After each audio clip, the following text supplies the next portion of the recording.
చిరంజీవులు చిరంజీవులు అంటే చిరకాలం జీవించి ఉండేవారని అర్థం.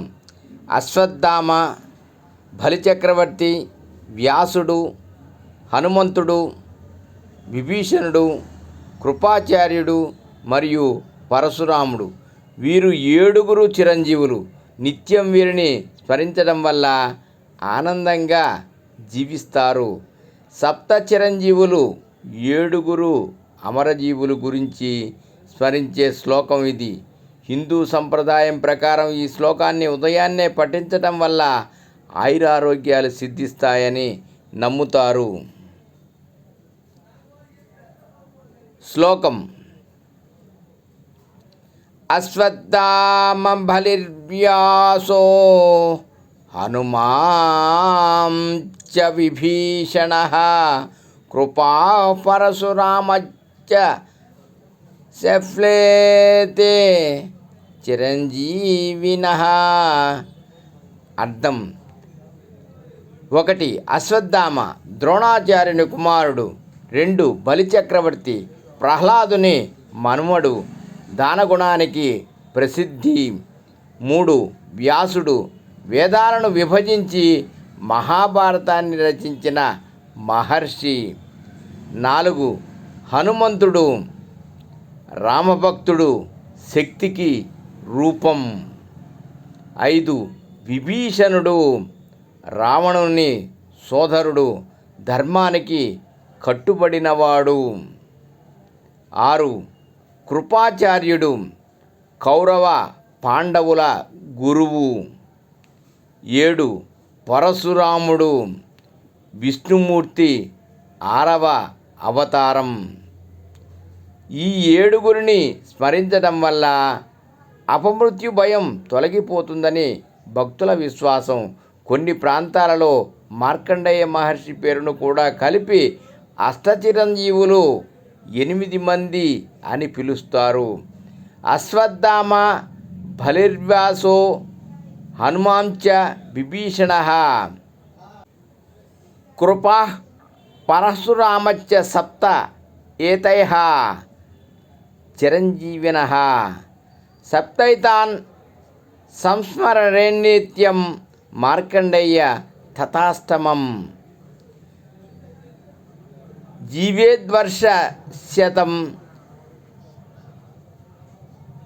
సోపి సర్వవ్యాధి వివర్జితః. శ్రీకృష్ణుని శాపం వలన అశ్వత్థామ, వామనాగ్రహం వలన బలిచక్రవర్తి, లోకహితమునకై వ్యాసుడు, శ్రీరామ భక్తితో హనుమంతుడు, రామానుగ్రహం వలన విభీషణుడు, విచిత్ర జన్మం వలన కృపుడు, ఉత్కృష్ణ తపోధనుడైన పరశురాముడు సప్త చిరంజీవులైనారు. శివానుగ్రహం చేత కల్పంజయుడైన మార్కండేయ మహర్షిని ప్రతినిత్యం తలుచుకున్న సర్వవ్యాధి వివర్జితులై శతాష్మంతులు అవుతారని ఈ శ్లోకం తాత్పర్యం. అశ్వత్థామ స్తోత్రం. బ్రహ్మసూత్రోజ్వలభూజో రాజత్కృష్ణాజినాసనః అశ్వత్థామ చిరంజీవి దీర్ఘాయుర్ దదాతు మే. 2. బలిచక్రవర్తి స్తోత్రం. పాతాళ నిలయో ధనుర్బాణధనో నృపః విష్ణు పాదాంకిత శిరా చిరంజీవి ప్రసీదతు. 3. వ్యాస మహర్షి స్తోత్రం. వ్యాసాః సమస్త ధర్మాణాం భక్త మునివరాడితః చిరంజీవ దీర్ఘామయు దదాతు జటిలో మమ. 4. హనుమత్ స్తోత్రం.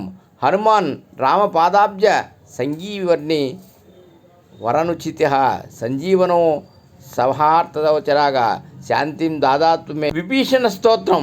విభీషణ ధర్మపరో రామార్జన పరాయణ దదాతు చిరంజీవిత్వం చిరంజీవి జితేంద్రియః.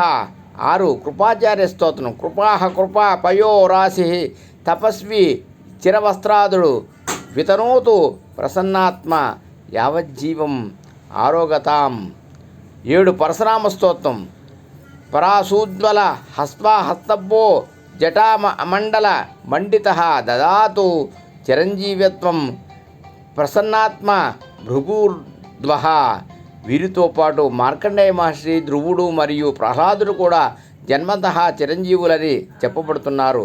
ఆవు పాలు, బెల్లం, నల్ల నువ్వులు కలిపిన మిశ్రమాన్ని నివేదన చేసి సప్త చిరంజీవి శ్లోకాన్ని చదివి తీర్థంగా 3 సార్లు తీసుకోవడం ద్వారా అపమృత్యు దోషం తొలుగుతుంది. సర్వం శ్రీకృష్ణార్పణమస్తు. లోక సమస్త సుఖినో భవంతు. రేపటి తరానికి బతుకు భద్రతలతో పాటు భారతీయత కూడా నేర్పండి. ఓం నమః శివాయ.